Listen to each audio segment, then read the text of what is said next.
कल्पना कीजिए उस मंजर की।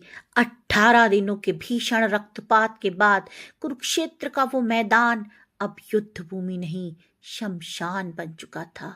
जहां कल तक शंखनाद और तलवारों की खनखनाहट थी, आज वहां केवल मृत्यु का सन्नाटा गूंज रहा था। टूटे हुए रथ, हाथियों के शव और रक्त से सनी मिट्टी के बीच कुरुक्षेत्र का वह अभिमानी युवराज दुर्योधन अपनी टूटी हुई जंघाओं के साथ पड़ा था।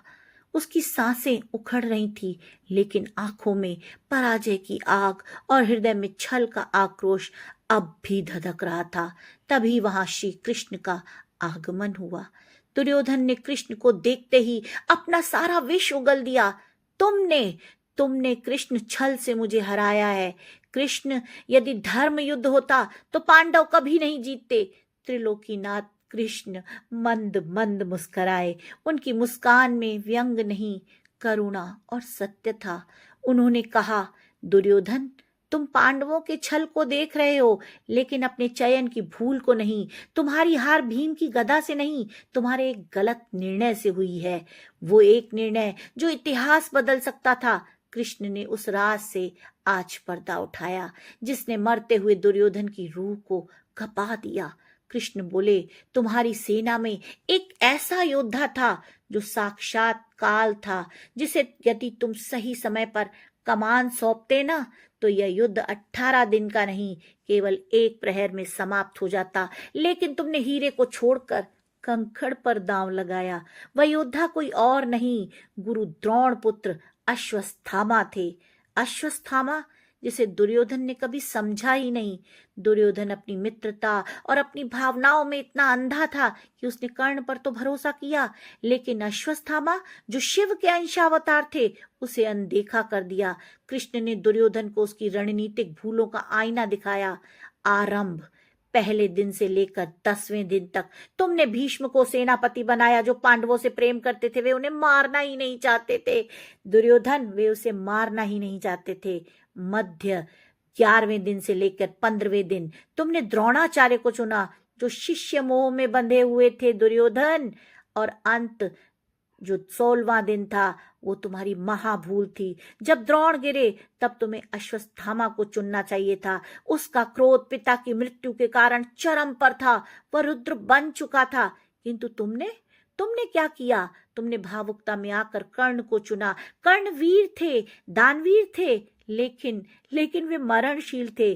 जबकि अश्वत्थामा अमर थे। दुर्योधन, अमर थे। क्यों अश्वत्थामा थे विजय की कुंजी? कृष्ण ने अश्वत्थामा की शक्तियों का जो वर्णन किया, वह सुनकर दुर्योधन सन्न रह गया। कृष्ण ने कहा कि सुनो दुर्योधन, अश्वत्थामा रुद्र अवतार था। अश्वत्थामा में भगवान शिव का क्रोध और शक्ति समाहित थी। अश्वत्थामा में अजेय सामर्थ्य थी। जहां कृपाचार्य 60,000 योद्धाओं से लड़ सकते थे, वहीं अश्वत्थामा अकेले 72,000 महारथियों को धूल चटाने की क्षमता रखते थे।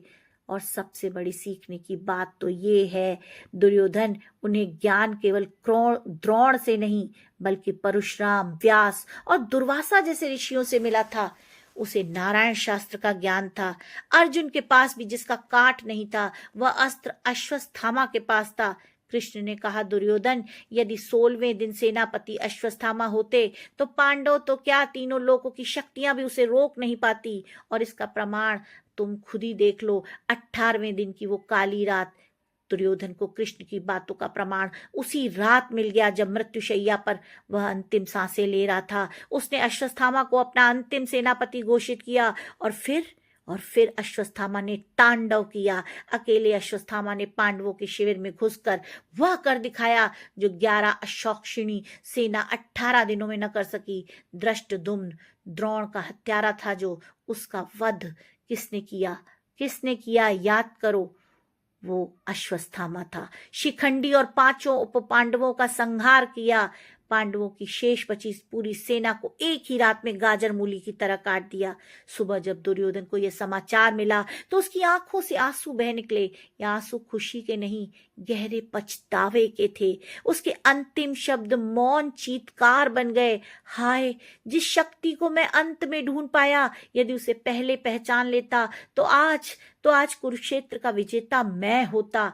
दुर्योधन की ये कहानी हमें प्रबंधन, मैनेजमेंट और जीवन का सबसे बड़ा पाठ पढ़ाती है। संसाधन, रिसोर्स होना ही काफी नहीं है। सही समय पर सही व्यक्ति की पहचान करना ही असली नेतृत्व है। हम अक्सर भावनाओं या पूर्वाग्रहों में पड़कर अपने सबसे काबिल योद्धाओं को नजरअंदाज कर देते हैं, और जब तक हमें उनकी कीमत समझ आती है तब तक बहुत देर हो चुकी होती है। तो क्या आप भी अपने जीवन या टीम में किसी अश्वत्थामा को नजरअंदाज कर रहे हैं? सोचिएगा, विचार करिएगा, क्योंकि आपका एक निर्णय आपका भविष्य बदल सकता है।